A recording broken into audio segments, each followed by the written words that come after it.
नमस्कार दोस्तों, स्वागत है आपका स्टडी फॉर सिविल सर्विसेज में। वीडियो को पूरा देखिए। कोई भी आपका फीडबैक है, कोई सजेशन है, तुरंत वीडियो में कमेंट करके जरूर बताइए। अच्छा लगे तो वीडियो लाइक जरूर कर लीजिए और ऐसे वीडियो लगातार फ्री में पाने के लिए चैनल को तुरंत सब्सक्राइब कर लीजिए और बेल आइकन को जरूर टैप कर लीजिए ताकि आगे भी सारे वीडियो आपको मिलते रहे। यूट्यूब में फॉलो करते हैं तो प्लीज ये वाला फ्री टेलीग्राम चैनल जरूर ज्वाइन कर लीजिएगा। सारे नोटिफिकेशन, सारे अपडेट यहीं पे आते हैं, ध्यान रखिएगा। स्टडी फॉर सिविल सर्विसेज का कोई भी पेड ग्रुप अगर आपको ज्वाइन करना है तो सिर्फ 856480560660897523864455 यही नंबर है हमारे, सिर्फ जहां पे कॉल या व्हाट्सएप कर सकते हैं।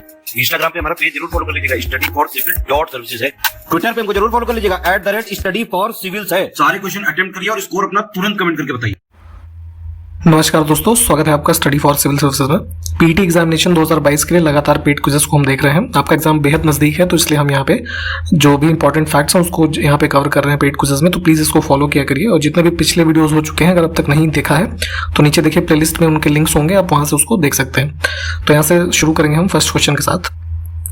क्वेश्चन हमारे पास है कि भारत में स्थित सिंधु सभ्यता का सबसे बड़ा स्थल कौन सा है। ठीक है, तो इंडस वैली सिविलाइजेशन के बारे में आप पढ़ते हैं। तो अगर हम देखेंगे यहाँ पे तो सबसे बड़ा स्थल देखेंगे, अगर जो हमारे खुदाई के दौरान हमें साइट्स मिली हैं, स्थल मिले हैं, अवशेष मिले हैं, तो ये है राखीगढ़ी। ठीक है, जो कि हरियाणा के हिसार जिले में स्थित है। ठीक, इसको भी ध्यान रखेंगे, ऑप्शन सी। महाभारत का युद्ध आप पढ़ते हैं, कौरवों और पांडवों के मध्य का जो एक ऐतिहासिक युद्ध पढ़ा जाता है। तो इसके ड्यूरेशन का टाइम पीरियड हमसे पूछा जा रहा है, वो क्या है। तो ये जो है युद्ध माना जाता है कि 18 दिनों तक जो है चला है।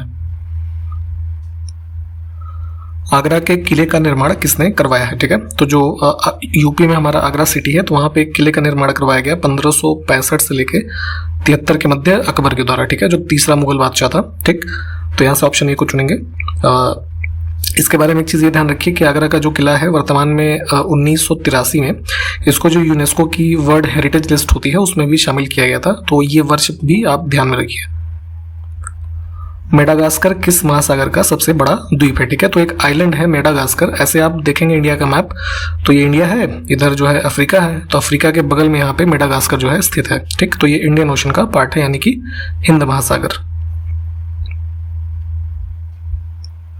एंजल झरना जो है किस देश में स्थित है। ठीक है, तो एंजल वाटरफॉल्स जो है ये वन ऑफ द कह लीजिए हाईएस्ट अनइंटरप्टेड वाटरफॉल्स हैं विश्व में, जिसकी ऊंचाई है लगभग 980 मीटर। ठीक, और ये स्थित है वेनेजुएला में। विश्व की तीसरी जो सबसे ऊंची ये पहाड़ी चोटी है, यहाँ पे छोटी लिखा है, इसको इग्नोर करेंगे। ठीक है, पीक। तो देखिए जो हम माउंटेन सबसे हाईएस्ट ऊंचा सबसे देखते हैं माउंटेन जो पीक है, ये कौन सा है, माउंट एवरेस्ट। ये आपको पता होगा। इसकी जो ऊंचाई है 8848.86 मीटर्स। ठीक, उसके बाद दूसरे नंबर पे आता है K2। तीसरे नंबर पे हमसे पूछा जा रहा है, ये होता है कंचनजंगा, जिसकी ऊंचाई है लगभग 8586 मीटर्स।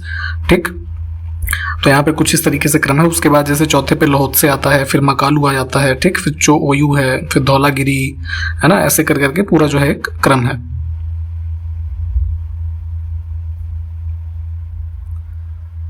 दुनिया को कितने टाइम जोन में बांटा गया है। ठीक है, तो देखिए पृथ्वी पे आपने लैटिट्यूड और लॉन्गिट्यूड लाइंस के बारे में पढ़ा होगा। तो जैसे लॉन्गिट्यूड लाइंस के थ्रू जो है हम टाइम जोन को डिवाइड करते हैं एक तरीके से। तो यहाँ पे हमारे पृथ्वी को टोटल जो है 24 टाइम जोन में डिवाइड किया गया है। ठीक है, और जो हमारा 24 में से प्रत्येक जो टाइम जोन है, मान लीजिए कि 24 में से जो एक टाइम जोन है वो कितने लॉन्गिट्यूड को कवर करता है, 15 डिग्री को, है ना, 1 से लेकर के 15 तक। तो ऐसे पूरा हमारा जो 360 है वो कवर हो जाता है और इस हिसाब से हम जो है एक स्थान से दूसरे स्थान का टाइम निकाल सकते हैं। ठीक, तो यहाँ से ऑप्शन सी को चुनेंगे। अच्छा, ये बताइए कि 1 डिग्री लैटिट्यूड से 2 डिग्री पे जाएंगे तो इन दोनों के मध्य में जो समय का अंतराल होता है वो कितने मिनट का होता है, ये जरा कमेंट करके बताइए। तो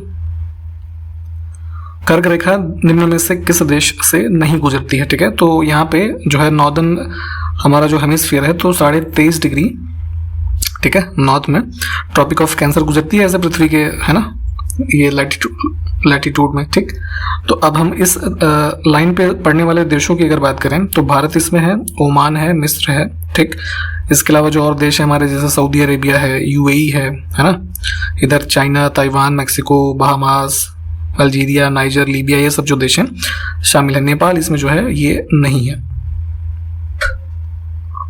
देखिए, इकोनॉमिक सर्वे जो भी इस वर्ष का आया था 2021-22 का, उसके अनुसार एक प्रश्न है कि वर्ष 2020-21 के दौरान, यानी कि पिछले जो हमारा वित्तीय वर्ष है, उसमें मक्का के प्रोडक्शन में जो भारत के शीर्ष उत्पादक राज्य हैं उनका सही अवरोही क्रम जो है वो कौन सा, यानी कि डिसेंडिंग ऑर्डर पूछा है आपसे। तो मेज के प्रोडक्शन में सबसे पहले थे हमारा ये स्टेट, इसमें कर्नाटक, फिर मध्य प्रदेश और महाराष्ट्र, यानी कि सी वाला ऑप्शन हमारा जो है ये करेक्ट होगा। ऑपरेशन ग्रीन हंट जो है निम्न में से किससे संबंधित है? तो ये ऑपरेशन जो भारत में चलाया जाता है, ये जो हमारे नक्सलाइट्स क्षेत्र हैं जैसे झारखंड, छत्तीसगढ़, इन सब क्षेत्रों में, वेस्ट बंगाल में, है ना, तो इनसे निपटने के लिए इस ऑपरेशन को नाम दिया गया ऑपरेशन ग्रीन हंट। अगला है कि आर्थिक सर्वेक्षण 2021-22 के अनुसार ही पिछले वित्तीय वर्ष यानी कि 2020-21 में जो कुल मोटे अनाज है जैसे ज्वार, बाजरा, ये सब जो होते हैं ना, तो इनके कुल उत्पादन में जो उत्पादक राज्य हैं उनका सही अवरोही क्रम यहाँ पे भी बताना है हमको। तो इसमें सबसे ज्यादा जो उत्पादक राज्य है ये राजस्थान है, उसके बाद कर्नाटक, फिर महाराष्ट्र, यानी कि ऑप्शन ए। अनुसूचित जाति एवं जनजाति संबंधी उपबंध संविधान के किस भाग में दिए हुए हैं? ठीक, तो कॉन्स्टिट्यूशन के जो हमारे कुल भाग हैं उसका जो भाग 16वां है, यानी कि ये ऑप्शन ए है ना। इसमें अनुच्छेद 330 से लेकर के 342 तक देखेंगे तो यहाँ पे आपको जो ये शेड्यूल कास्ट और ट्राइब्स है इनसे संबंधित प्रावधान है, और इस भाग का नाम है special provisions relating to certain classes, है ना। तो यहाँ पे आपको इनके जो है संबंधित अनुच्छेद देखने को मिलेंगे। यहाँ से फिर से वही इकोनॉमिक सर्वे के संबंध में क्वेश्चन आया। देखिए, पिछले वर्ष के उत्पादन के ही संदर्भ में यहाँ पे चूंकि डेटा इस इकोनॉमिक सर्वे में है तो वही पूछा जाएगा, तो इसको ध्यान रखेंगे। तो यहाँ पे कहा जा रहा है कि जो है तूर है ना, तूर यानी कि जो तूर की दाल होती है इसको आप अरहर की दाल के नाम से भी जानते हैं। ठीक, तो इसके उत्पादन के जो राज्य हैं उनका अवरोही क्रम हमको देखना है। ठीक, तो इसमें सबसे टॉप प्रोड्यूसिंग जो स्टेट है हमारा तूर दाल में, ये है महाराष्ट्र, फिर राजस्थान और फिर तेलंगाना, यानी कि डी ऑप्शन। अब यहाँ पे फिर से उसी इकोनॉमिक सर्वे में चना के जो शीर्ष उत्पादक राज्य हैं उनका अवरोही क्रम देख लेते हैं। तो चने के उत्पादन में जो है आपका सबसे फर्स्ट स्टेट है मध्य प्रदेश, उसके बाद ये महाराष्ट्र और फिर राजस्थान, यानी कि बी ऑप्शन। इसके बाद दालों के शीर्ष उत्पादक राज्य जो हैं, मतलब टोटल जो हमारे दाल सभी प्रकार की दालों को मिला करके देखें तो इसमें सबसे ज़्यादा जो टॉप पे स्टेट है ये है मध्य प्रदेश, फिर राजस्थान और महाराष्ट्र। अब अगला देखिए, रेप सीड और सरसों के शीर्ष उत्पादक राज्यों का सही अवरोही क्रम देखना है। तो रेप सीड बेसिकली क्या होता है कि एक प्रकार का जो ऑयल होता है जिसे आपने सुना हो शायद, कैनोला ऑयल एक तरीके का जो होता है ना, खाने वगैरह में यूज करते हैं और इधर सोप वगैरह बनाने में इसको यूज किया जाता है। तो उससे संबंधित एक ये फसल, और सरसों यानी कि जो मस्टर्ड ऑयल के लिए फसल होती है हमारी सरसों, इनके शीर्ष उत्पादक के राज्यों का अगर हम क्रम देखें तो सबसे फर्स्ट स्टेट था राजस्थान, फिर मध्य प्रदेश और हरियाणा। इसको ध्यान से याद कर लीजिएगा, ये इसमें से एक आध क्वेश्चन जरूर से जरूर पूछा जाएगा आपसे प्रोडक्शन से।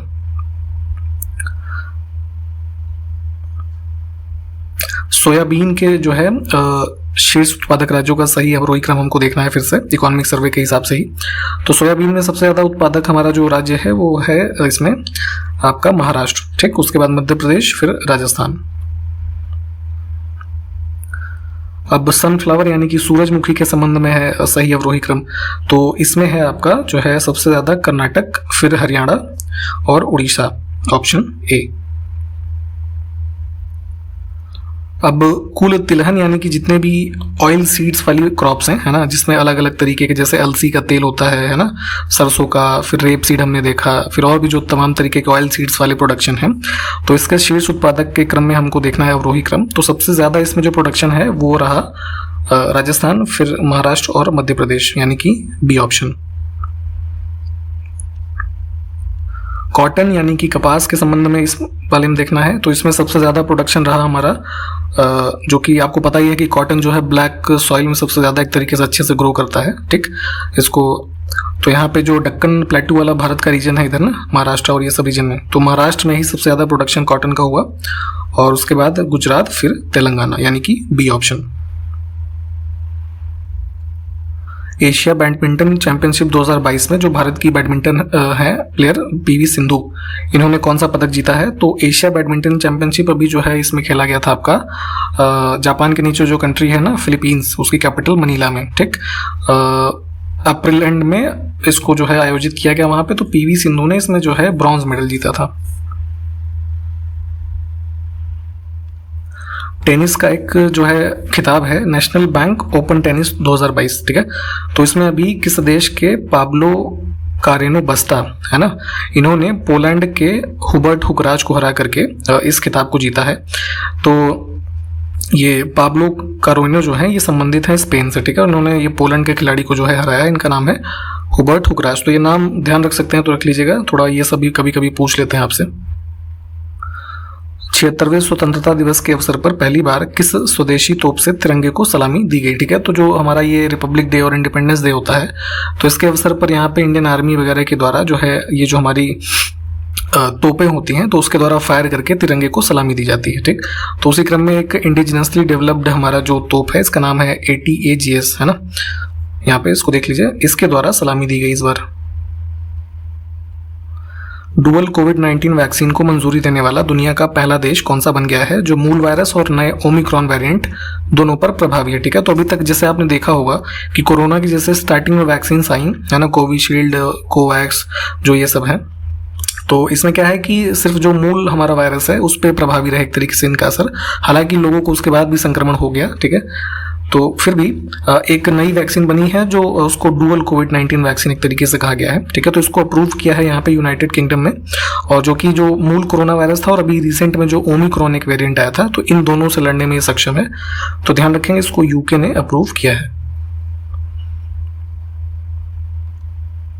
15 अगस्त 2022 से किस राज्य या केंद्र शासित प्रदेश में ग्राम रक्षा गार्ड यानी विलेज डिफेंस गार्ड, इससे संबंधित एक योजना जो है इसको आधिकारिक रूप से लागू कर दिया गया है, ठीक है। तो यहाँ पे विलेज लेवल पे सिक्योरिटी के संबंध में विलेज डिफेंस गार्ड योजना शुरू की गई है जम्मू कश्मीर में, ठीक, क्योंकि वहाँ पे टेररिस्ट वगैरह की जो एक्टिविटीज़ हैं काफ़ी ज़्यादा होती हैं, तो उसी के क्षेत्र में जो है एक ये विलेज डिफेंस गार्ड की स्कीम जो है सुरक्षा की दृष्टि से शुरू की गई है।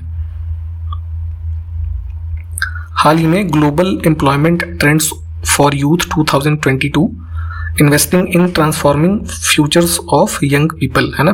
तो ये जो है यंगस्टर्स के बीच में जो एम्प्लॉयमेंट की स्थिति है उसके बीच में क्या ट्रेंड्स हैं, है ना, ग्लोबल लेवल पे, उससे संबंधित एक रिपोर्ट जारी की गई है। तो इसका रिपोर्ट का नाम यहाँ तक तो कम से कम ध्यान रखें, the global employment trends for youth 2022, ठीक।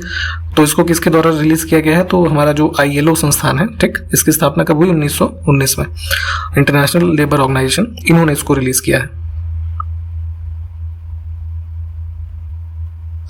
राष्ट्रीय महिला आयोग का गठन कब किया गया था, किस वर्ष में, ठीक। तो नेशनल कमीशन फॉर वुमेन जो है इसकी स्थापना हुई थी 1992 में। चुनाव आयोग यानी कि जो हमारा भारत का इलेक्शन कमीशन है, ठीक है, इसकी स्थापना कब की गई थी ये बताना है, ठीक है। तो आज़ादी के बाद इसको स्टैब्लिश किया गया है 25 जनवरी 1950 को, ठीक, डेट याद रखिएगा। अगला है कि प्रत्येक वर्ष में मतदाता दिवस जो है किस दिन मनाया जाता है, यानी कि वोटर्स डे, ठीक, नेशनल वोटर्स डे। तो ये मनाते हैं जिस दिन इलेक्शन कमीशन फाउंड हुआ था उसी दिन, तो इसको भी उससे संबंधित करके याद रख सकते हैं 25 जनवरी को। अगला है कि मतदाता की आयु 21 वर्ष से घटा करके 18 वर्ष किस वर्ष में की गई थी, ठीक। तो यहाँ पे पहले जो भारत में वोट देने की मिनिमम आयु थी वो व्यक्ति को 21 वर्ष का होना जरूरी था, परंतु 1989 में इसको घटा करके कब कितना कर दिया गया है, 18 वर्ष का, ठीक। जब आप 18 वर्ष के हो जाएंगे तब आप वोट देने के लिए एलिजिबल हो जाएंगे। निर्वाचन सुधारों के लिए दिनेश गोस्वामी की अध्यक्षता में एक समिति जो है किस वर्ष बनाई गई थी, ठीक। तो भारत में इलेक्टोरल रिफॉर्म्स यानी कि चुनाव से संबंधित क्या रिफॉर्म्स हो सकते हैं भारत देश में, उसके लिए एक जो है कमेटी बनाई गई थी, दिनेश गोस्वामी इसके अध्यक्ष थे। इसको बनाया गया था 1990 में। हाल ही में खबरों में रहा कुरील द्वीप समूह विवाद किन दो देशों के बीच है, ठीक। तो ये बेसिकली एक क्यूरिल आइलैंड जो है ये 4 आइलैंड्स का एक ग्रुप है। इसका विवाद जो है ये रशिया और जापान के बीच में है, ठीक, इसके टेरिटोरियल ओनरशिप को लेकर के। 16 अगस्त 2022 को भारत के किस पूर्व प्रधानमंत्री की पुण्यतिथि जो है वो मनाई गई, ठीक। तो ये जो है 2018 में अटल बिहारी वाजपेयी जी की मृत्यु हुई थी, तो उन्हीं की जो है ये एनिवर्सरी, डेथ एनिवर्सरी जो है इसको मनाया गया है। 76वें स्वतंत्रता दिवस के अवसर पर कितने पुलिस कर्मियों को पुलिस पदक प्रदान किया गया, ठीक है। तो पुलिस मेडल्स दिए जाते हैं जो है एक अद्वितीय सेवा देने के लिए गृह मंत्रालय के द्वारा। तो इस वर्ष में जो दिए गए हैं इसमें कुल पुलिस कर्मियों की संख्या है 1082। हाल ही में विभाजन विभीषिका स्मरण दिवस किस दिन मनाया गया, ठीक है। तो भारत और पाकिस्तान का जो पार्टीशन का डेट एक तरीके से ऑब्जर्व करते हैं, ठीक है, ये होता है 14 अगस्त को। देखिए पारसी समुदाय में जो है पारसी नववर्ष जो होता है उसको नवरोज के रूप में मनाते हैं। ये पहले भी हिस्ट्री वगैरह के क्वेश्चन में भी पूछा गया है। तो हाल ही में पारसी समुदायों के द्वारा ही इस त्यौहार को यानी कि जो नववर्ष है किस दिन मनाया गया है, ठीक। तो ये इस बार जो है 16 अगस्त को मनाया गया। संयुक्त अरब अमीरात यानी कि जो यूएई कंट्री है ना, तो इन्होंने अपनी आय में विविधता लाने के लिए किस वर्ष के मध्य से व्यापार लाभ पर एक फेडरल कॉर्पोरेट टैक्स शुरू करने की घोषणा की है, ठीक है। तो जितने भी बिजनेस प्रॉफिट होंगे तो उस पर एक फेडरल कॉर्पोरेट टैक्स नया तरीके का लगाया जाना है यूएई में। तो यहाँ पे ये चीज़ ध्यान रखेंगे कि देश कौन सा है यूएई और इसको किस वर्ष से लगाया जाएगा, तो यानी अगले साल से 2023 से।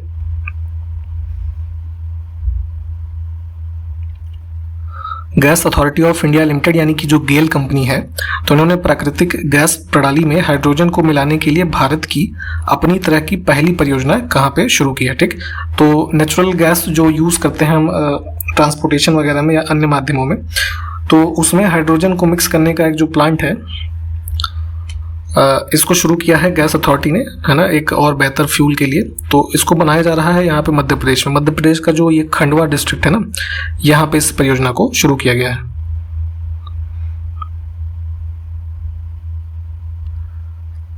7 फरवरी 2022 को गहन मिशन इंद्रधनुष 4.0 को किसने लॉन्च किया, ठीक है। तो देखिए मिशन इंद्रधनुष जो है ये बच्चों के जो है टीकाकरण से संबंधित है।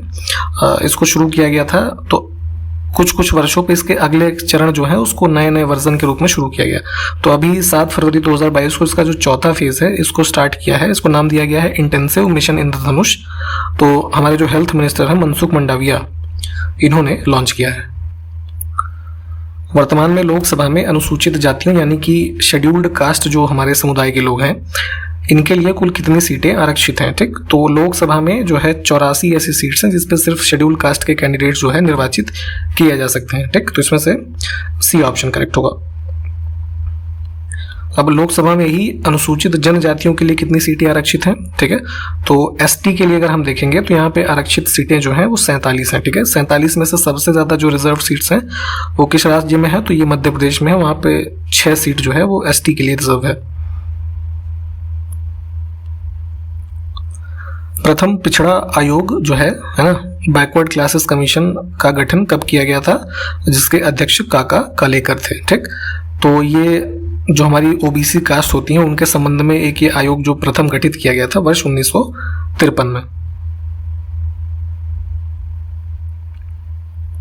दूसरे पिछड़े वर्ग आयोग का गठन कब किया गया, ठीक है, जिसके अध्यक्ष बीपी मंडल थे। तो मंडल कमीशन की रिपोर्ट के बारे में तो आपने पढ़ा ही होगा, जिसके द्वारा ओबीसीज को 27% का आरक्षण दिया गया है, ठीक। तो ये आयोग गठित किया गया था 1 जनवरी 1979 को, ठीक, जिसके अध्यक्ष बीपी मंडल थे, जो कौन थे, बिहार के पूर्व मुख्यमंत्री थे, ठीक। तो इनकी अध्यक्षता में यहाँ पे बीपी मंडल जी ने 1980 में अपनी रिपोर्ट दी और इसमें जो है यहाँ पे उसके बाद चल के जो ओबीसीज को रिजर्वेशन मिला है इसी आयोग की जो है रिपोर्ट के आधार पे दिया गया है। अब देखिए अभी बताया ना हमने 27% आरक्षण, तो किस वर्ष सरकारी नौकरियों में अन्य पिछड़ा वर्ग के लिए 27% आरक्षण की घोषणा की गई, ठीक। तो अगस्त 1990 में, है ना, ये इसकी जो है अनाउंसमेंट की गई थी, ऑप्शन बी। भारत सरकार के द्वारा राष्ट्रीय पिछड़ा वर्ग आयोग का गठन कब किया गया था, ठीक। तो यहाँ पे अब इसके बाद 1993 में जो है national commission for backward classes जो है इसकी स्थापना की गई थी, ठीक। अभी रिसेंटली जिसको कॉन्स्टिट्यूशनल स्टेटस भी मिल गया है, किस अमेंडमेंट के द्वारा मिला है, जरा ये बताइए। तो राष्ट्रीय पिछड़ा वर्ग आयोग में अध्यक्ष सहित कुल कितने सदस्य होते हैं, ठीक। तो 1 चेयरमैन होते हैं और 4 जो है अन्य सदस्य होते हैं, यानी कि कुल 5 लोग। राष्ट्रीय अल्पसंख्यक आयोग यानी कि जो नेशनल कमीशन फॉर माइनॉरिटीज है, जो हमारे अल्पसंख्यक समुदाय हैं, ठीक है, तो उनके संवर्धन के लिए यहाँ पे एक कमीशन गठित किया गया है, इसको 1993 वर्ष में। ऑप्शन ए जो है ये करेक्ट होगा। और इसी प्रश्न के साथ इस वीडियो को यहाँ पे समाप्त करते हैं। सारे क्वेश्चंस को आप प्लीज देख लें। हम आपसे अगले वीडियो में मिलते हैं, तब तक के लिए नमस्कार, जय हिंद।